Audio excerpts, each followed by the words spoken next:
The year is 2025. The Republic teeters. We have seen this before. Not here perhaps, but elsewhere. In the rise of fascism, in the shadow of Stalin, in the crushing grip of dictatorships across the globe, the signs are unmistakable. The demonization of opponents, the relentless assault on truth, the creeping tendrils of fear winding their way into the heart of society. This is not hyperbole. This is our reality. We must not avert our gaze. We must not succumb to complacency. The hard-won lessons of history tell us that democracy is fragile, that freedom is not a given. It is a flame that must be constantly guarded, nurtured, and defended. And today, that flame flickers dangerously in the winds of authoritarianism.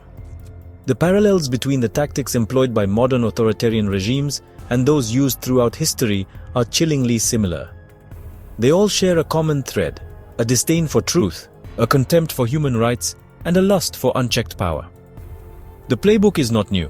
It has been used time and again, with devastating consequences. We must recognize it for what it is and confront it with unwavering resolve. Authoritarianism thrives on cruelty. It is not an unfortunate byproduct, but rather a deliberate and calculated tool used to intimidate, silence, and control. This cruelty manifests in many forms: the imprisonment of political opponents, the brutal suppression of dissent, the systematic targeting of vulnerable groups. It is a spectacle of fear, designed to break the will of the people and crush any hope of resistance. Consider the plight of immigrants, demonized and dehumanized, their lives upended by draconian policies. Witness the erosion of press freedom as journalists are harassed, intimidated, and silenced for daring to speak truth to power.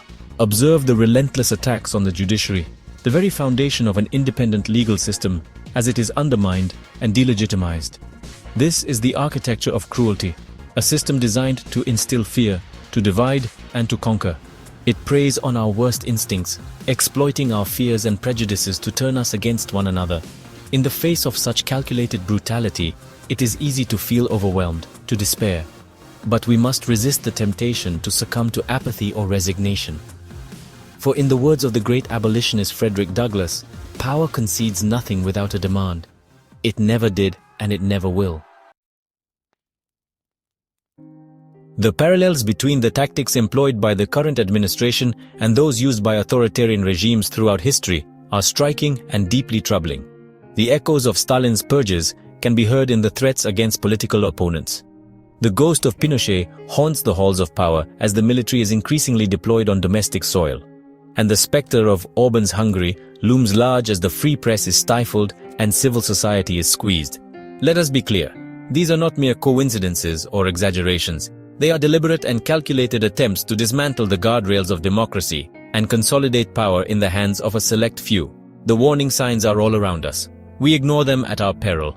The erosion of democratic norms does not happen overnight. It is a slow and insidious process, often disguised as necessary measures for security or stability. But the end goal is always the same: to silence dissent, to crush opposition, and to establish an unchallenged grip on power. We must not be fooled by the rhetoric, the propaganda, the distractions. We must see these actions for what they are: a betrayal of our values and a threat to our very way of life. So what are we to do in the face of this onslaught? How do we resist the siren song of authoritarianism and defend the hard-won freedoms that are under such relentless attack? First and foremost, we must refuse to be silenced. We must speak out against injustice, corruption, and the abuse of power wherever we see it. We must support organizations that are fighting to protect our rights and hold those in power accountable. We must educate ourselves and others about the dangers of authoritarianism and the importance of civic engagement. And we must never, ever give up hope. The road ahead will be long and difficult. There will be setbacks and disappointments. But we must remember that we are not alone.